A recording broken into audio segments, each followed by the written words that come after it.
A very shocking incident took place in the UN General Assembly. Israel was utterly humiliated as multiple nations, including those who were once the staunchest allies of Israel, recognized Palestine openly. But amidst this wave of recognition, there was one announcement that not only angered Israel but also shamed and humiliated the whole world, especially the Arab Muslim leaders. A country far from the Middle East, without the riches of oil or the advantage of bordering Gaza, steps forward where Arab giants have only condemned and stayed silent. Indonesia, a developing nation often dismissed as irrelevant in the power politics of the Middle East, has become the first to openly offer real tangible support to the people of Gaza. At the United Nations General Assembly, Indonesian President Prabowo Subianto declared his nation's readiness to send at least 20,000 peacekeeping troops to Gaza. He said Indonesia does not believe in empty words. Peace, he insisted, cannot come from slogans, but from boots on the ground. His voice carried the weight of conviction when he reminded the world that might cannot make right. Indonesia is prepared to deploy 20,000 or even more of our sons and daughters to help secure peace in Gaza or elsewhere. In Ukraine, in Sudan, in Libya, everywhere when the peace needs to be enforced, peace needs to be guarded, we are ready.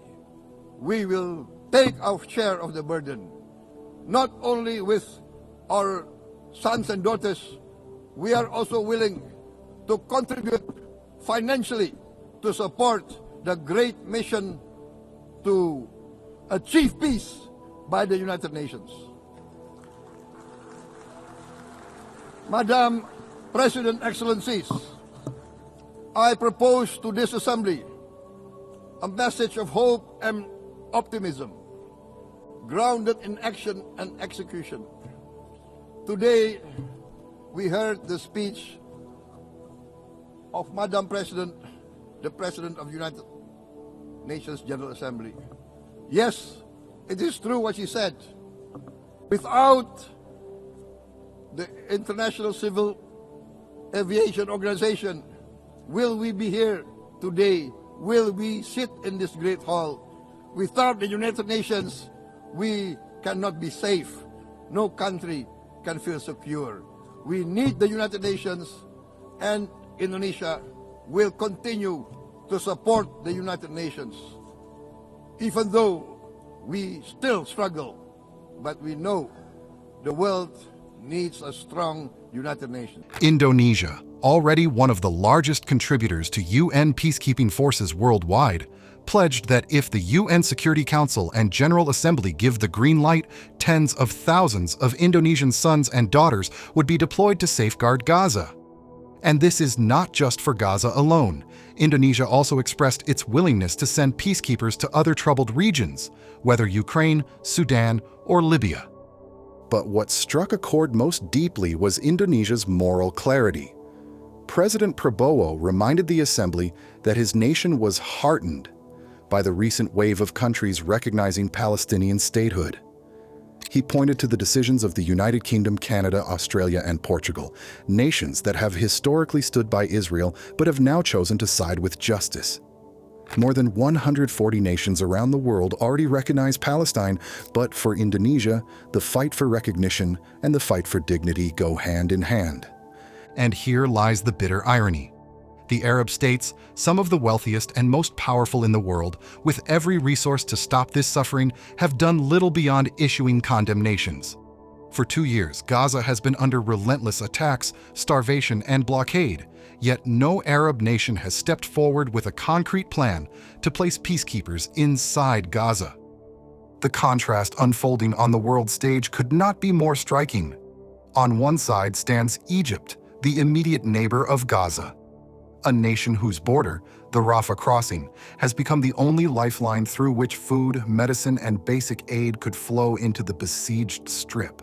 A nation that could have ensured that the tons of humanitarian aid rotting in trucks just miles away reached desperate families in Gaza.